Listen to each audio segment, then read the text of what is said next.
But then he hadn't ridden in years and years and years, but he'd gotten really good at snowboarding in the meantime, and was just unbelievably balanced over his feet. In fact, that jump down there with the tires on it, going away, the horses hate. And they always stop or they run out. It's just one of those jumps with the hunt clubs, which is the sort of the beginning level of steeplechase racing. And he's run like ridden in 6 races and won over brush fences. So he's kind of into that, but he came here because he's thinking he might actually want to do this professionally someday. Who was really very, very, very fancy, who's off the track. So her mom's a sucker, she's a sucker. This is the full sister. They just had to have it. So the full sister shows up here on Sunday. Monday was the first day that we rode her.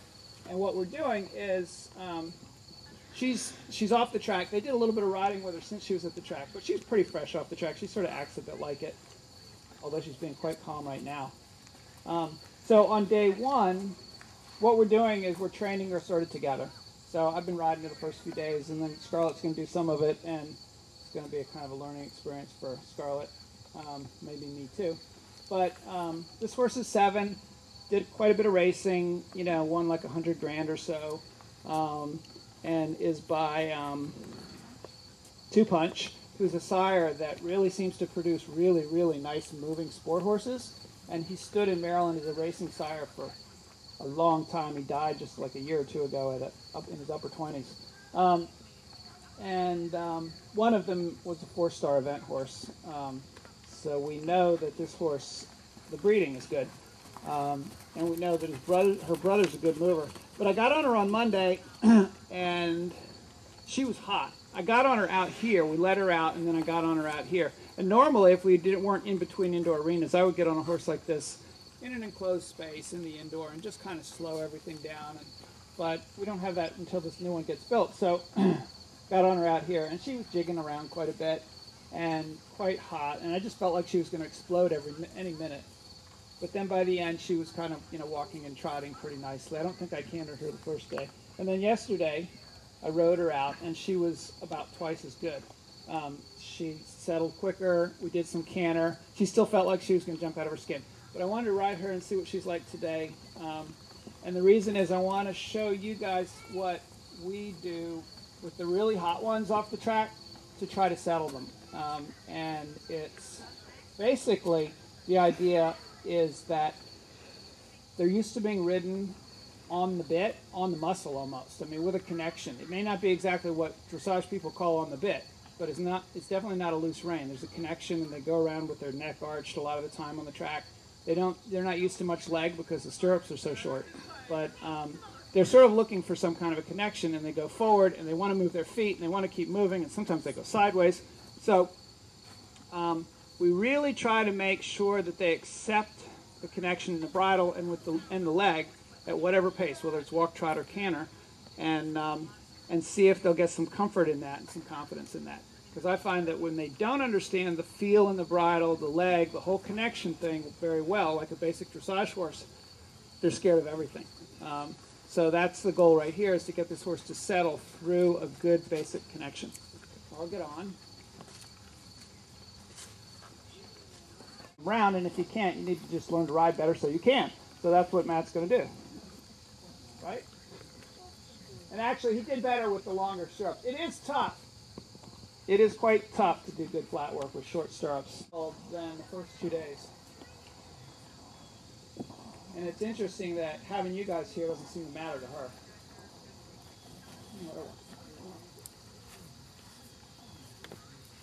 So don't try to really make her stand, because that's probably not what she's used to from the racetrack. She's going to be so good, I'm not going to be able to show you anything fun.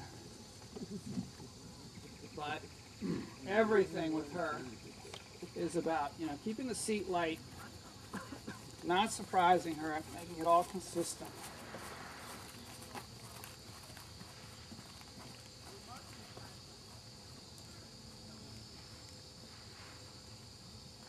Okay. Why don't you let him walk for a minute, Matt? and work with him in the walk and see if you can get him moving off your legs a little bit, smaller circles, rounder, and just kind of settle the walk. Get your best walk you can. In a minute, we'll do some cantering and some jumping out in the field. Okay. So she, her first thing over there was to start jigging a little bit. I wasn't paying much attention. So now what I'm saying is, okay, I'm just going to shorten the steps up, which allows me to put a little bit of leg on her, barely touching her with my calves. Sometimes I'm not touching her at all. But I'm sort of right now stabilizing my hand, just the way I would if somebody were leading her to the paddock before a race and they had a chain shank over her nose. They would keep her head, and they would control her through her head, and that would help. If they just let her head go up and all over the place, she'd probably start rearing and fighting. But if she was really, really hot. But I'm actually going to just slowly, evenly on both sides, and sometimes I'm cheating a little. Like I've got my hand on my saddle pad here. I'm not really having to grab it, but I'm making sure it's not moving because I want her like there to be the one to find the solution, which is to soften.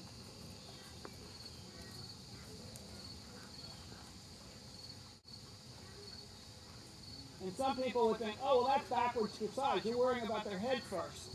You're supposed to ride from your leg into your hand. That's what's supposed, you're supposed to push more leg than hand.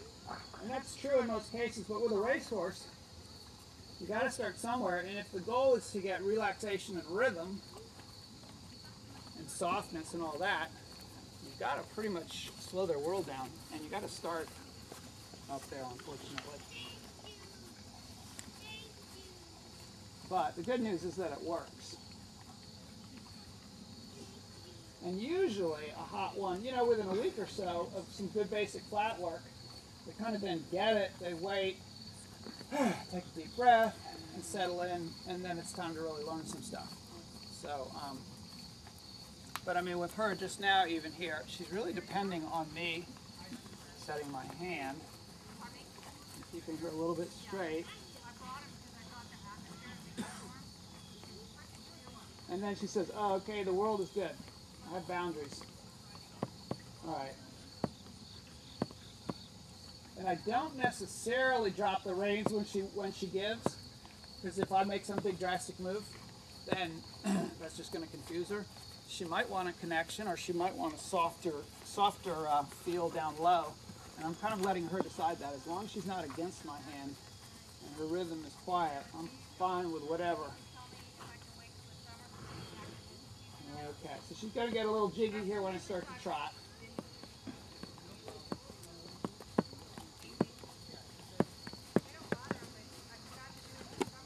But if I get left behind when she scoots, then I'm going to come back down onto her sensitive little racehorse back and piss her off. So I'm very forward, if you notice.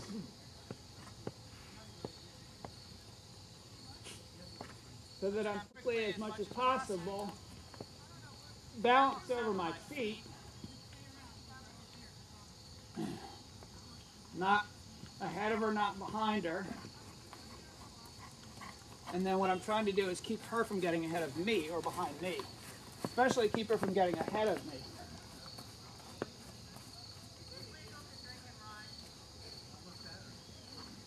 They do it in the restaurant.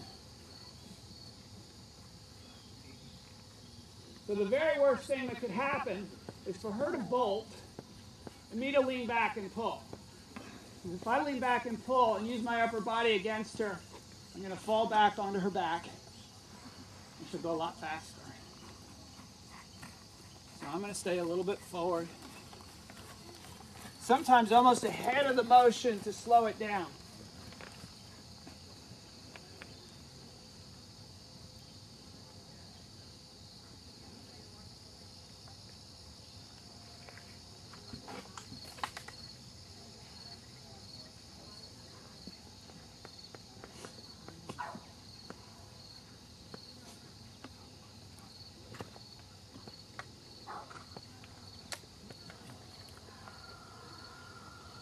And then sometimes, like now, I might widen the hands to make sure that I'm channeling her straight. Other times I might set them in front of her withers to create stability with my hands.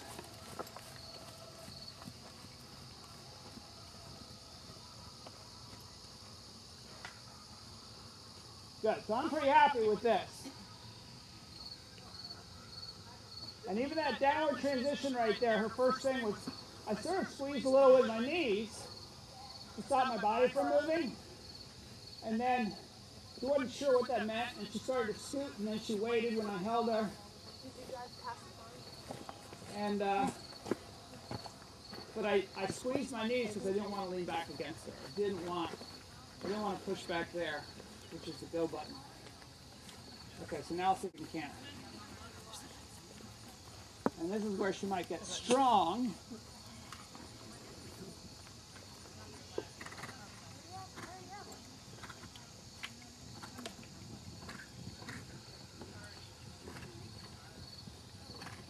So I've got my right hand on my breast, on my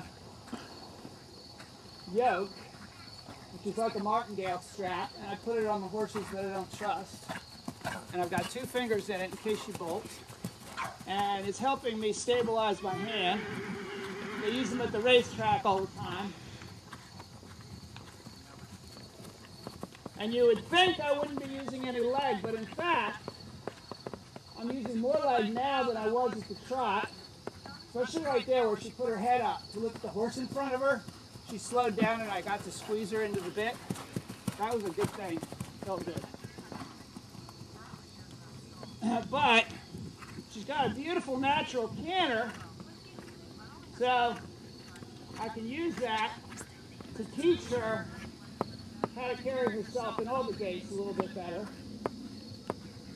and also to get her to realize that even when her adrenaline gets up a little bit from cantering, it doesn't mean we're going to run. It doesn't.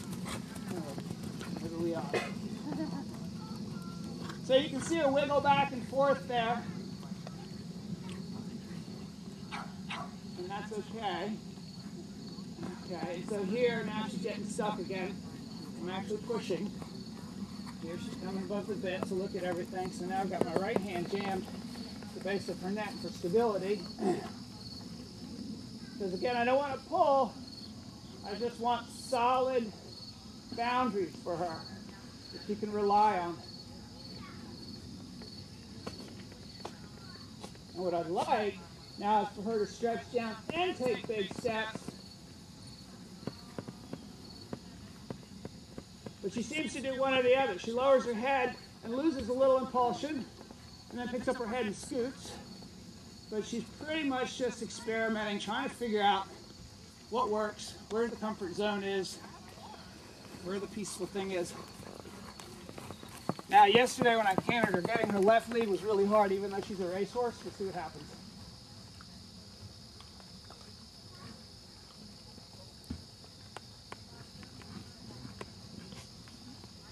So I'll go ahead in the wrong lead. Oh, look. Yes, he's being a bad boy today. There we go.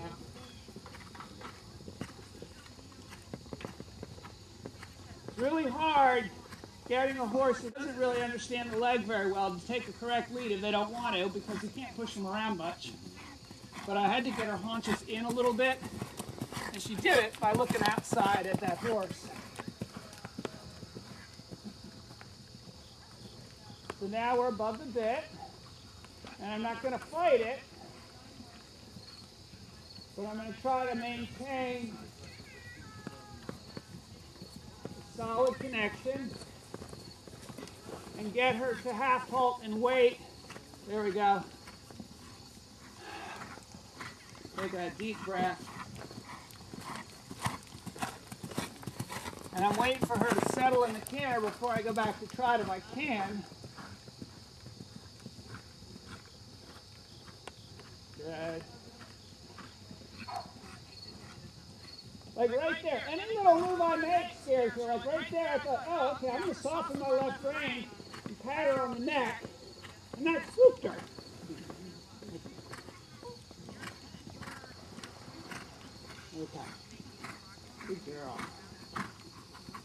right here, I'm squeezing like a mother, like a lot with my knees to get her to slow down.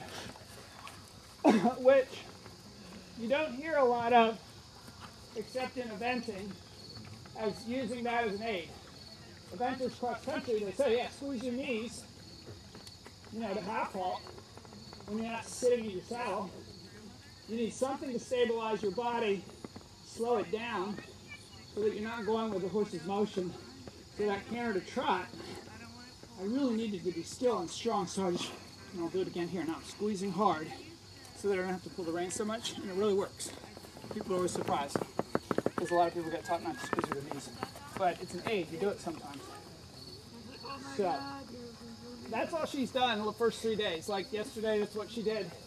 Today, that's all she's going to do. And then if she ends like this, we're good, right? So that she's learned a little bit about accepting the basic aids, and then ends softer and happier.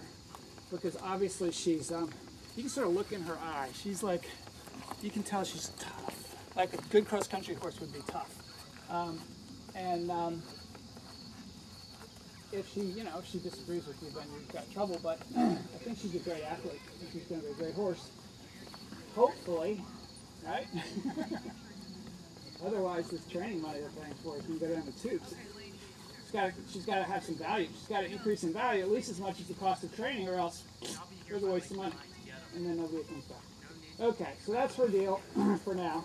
And my guess is that by the end of the month, she'll be trotting little jumps because she'll be bored. She'll need to do something, and hopefully she won't go flying when she does, if we've done our basic flat work well. Okay, let's watch Matt here.